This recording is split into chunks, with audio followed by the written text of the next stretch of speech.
आषाढी एकादशीच्या पवित्र पर्वावर पंढरीत जसा वैष्णवांचा महासागर विठुरायाच्या दर्शनासाठी आतुर झाला आहे, त्याच भक्तिमय वातावरणाची प्रचिती हिंद सेवा मंडळाने आयोजित केलेल्या शालेय विद्यार्थ्यांच्या दिंडीने श्रीरामपूर पाहायला मिळाली। विद्यार्थ्यांच्या दिंडीने शहरात भक्तिमय आणि उत्साही वातावरण निर्माण केले। शेकडो शालेय विद्यार्थ्यांनी पारंपरिक वेशभूषा परिधान करून या दिंडीत उत्स्फूर्तपणे सहभाग घेतला। लहान वयातच मुलांमध्ये भारतीय संस्कृती आणि परंपरांची रुजवणूक व्हावी या उदात्त हेतूने हिंद सेवा मंडळाने हा उपक्रम आयोजित केला होता। या दिंडीमध्ये शहरातील नामवंत शाळांमधील विद्यार्थी-विद्यार्थिनी मोठ्या संख्येने सहभागी झाले होते। के.जे. सोमय्या हायस्कूल, दादा वामनराव जोशी नवीन मराठी शाळा आणि भीरा खटोत कन्या विद्यालयाच्या शेकडो विद्यार्थ्यांनी भगवे ध्वज आणि पारंपरिक वाद्य घेऊन दिंडीत सहभाग घेतला। यावेळी टाळमृदुंगाच्या तालावर आणि हरिनामाच्या जयघोषाने श्रीरामपूर नगरी दुमदुमून गेली होती।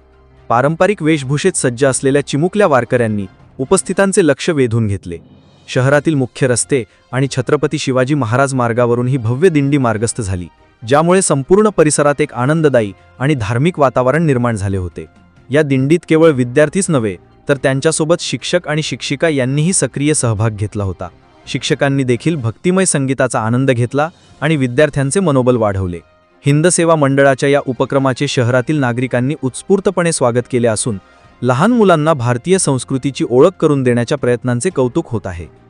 एकंदरीत हिंद सेवा मंडळाच्या वतीने आयोजित केलेली ही शालेय विद्यार्थ्यांची दिंडी अत्यंत यशस्वी ठरली। या दिंडीने केवळ विद्यार्थ्यांमध्येच नव्हे तर संपूर्ण शहरात सकारात्मक आणि भक्तिमय ऊर्जा संचारित केली। याविषयी एस न्यूज मराठी वाहिनीने घेतलेला आढावा।